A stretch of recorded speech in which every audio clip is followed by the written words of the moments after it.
Kenya Kwanza ni godo. Twak chopo ka. And twak ni but the conchiel no wacho ni Kenya Kwanza ne osebedo koluwore gi the plan mane gin godo. Miyo nengo mane mane idho malo. Jopiny ywak ni samoro dipo ka gino dwaro mana weche mag siasa gi lemo mag siasa gi kombe gi ofise to kodeo gima ne miyo japiny wuok dhi ndara koketo sufria e wiye kowacho ni ngima tek kendo onge kaka nyalo keto pesa. Erokamano George. Iwinjo George. Ripod ni olose gi jopiny. Olose ne jopiny mondo mi olos weche mag ngima mane tek. To kane committee ni no form gi parliament. To parliament kano forme to jo committee no dio kelo gimiluongo ni framework agreement. Ranon weche kaka gidhi tiyo. To framework agreement kacha ne ntiere section wacho ni jopiny kaka mulo gini inyalo luongi mondo mi gi paro. Jogi no bedo gi bura 42. Mano negotiators kende. To technical team gi secretariat noromo nyadidigi. To king'iyo weche abich mane committee no nego ng'i pacha wuon aneno ka gidwa temo. To nitiere weche ma ne ok wawinjore go kodgi. Omulo ok nyalo wachonwa ka ni NADCO ne ok ong'iyo weche mag cost of living. NADCO no ong'iyo.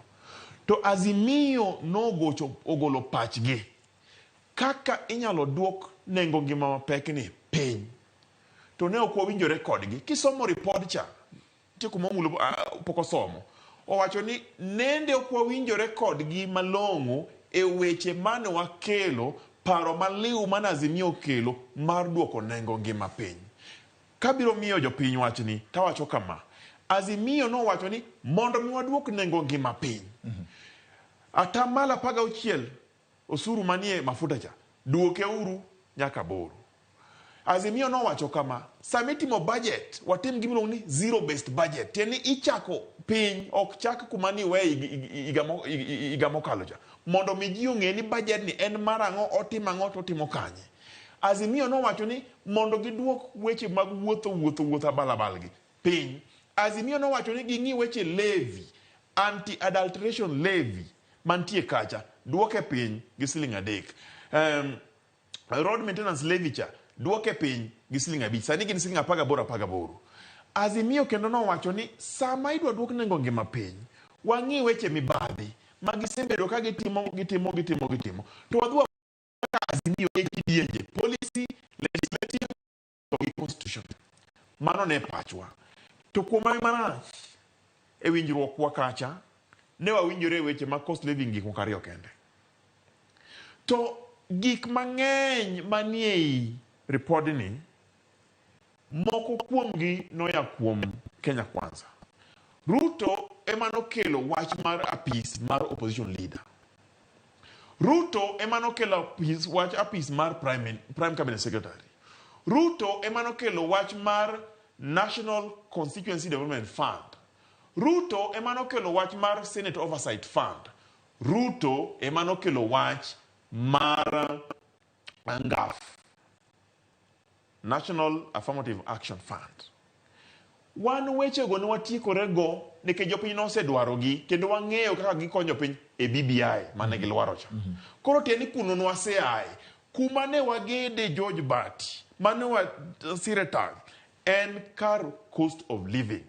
Emomiyo ineno ka sani wan jo Azimio kipimo wato kine pok owuoyo alanda e wachni.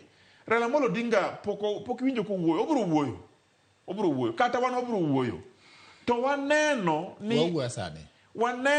ni nitiere gik maber ma wanyalo winjore. To kendo nitiere moko ma bende ok wanyalo winjore. Wan ne wadhi e ndara nikech nengo ngima mane ni malo. To ne wawacho kata ka ripod pok nowuok ni kapo nono ngang ni ripod ni okano nono weche mak duoko ngima piny to ok nobeda beda report apota. Mano e gima pod warito. Okay. Wasome pile wanone mos to adwa wacho ne jopiny kama. Ineno ka jo Kenya Kwanza oserikni ingeni jo luono go gero ni jarikni jabul nyiewo gi kuoyo giserikni gisewacho ni report ber report ber tang'o manie report makonyo japiny to gima konyo japiny no to konye nang'o wawacho kama report mar NADCO ne wariwore Kenya Kwanza gi Azimio to gi stakeholders mamoko maoko experts maoko nobiro ndung'u ma en CS mar Treasury kano luonge to nowacho ni IMF gi World Bank gi jogi ka ose advice gi ni mane yo magidhi luwo to nwakono gi ni jo Institute of Economic Council ma Kenya ka to jo rawera miluongo ni bwana miluongo ni Bilo Kero mabeja economics mongirore to gi joma moko owacho ni kumuluwo ni biro kethonu ne gitamore winjowa koro wan wawacho ni reporter osewuok jopiny osome to wan mbele ka kaka Azimio wabiro nyiso jowa to gi jo Kenya ni to report ni pachwa en mane ingene mano miriambo maduong' ka ingene kwari ambe kamera kama to ber nikech samani ko report ni gima timore Azimio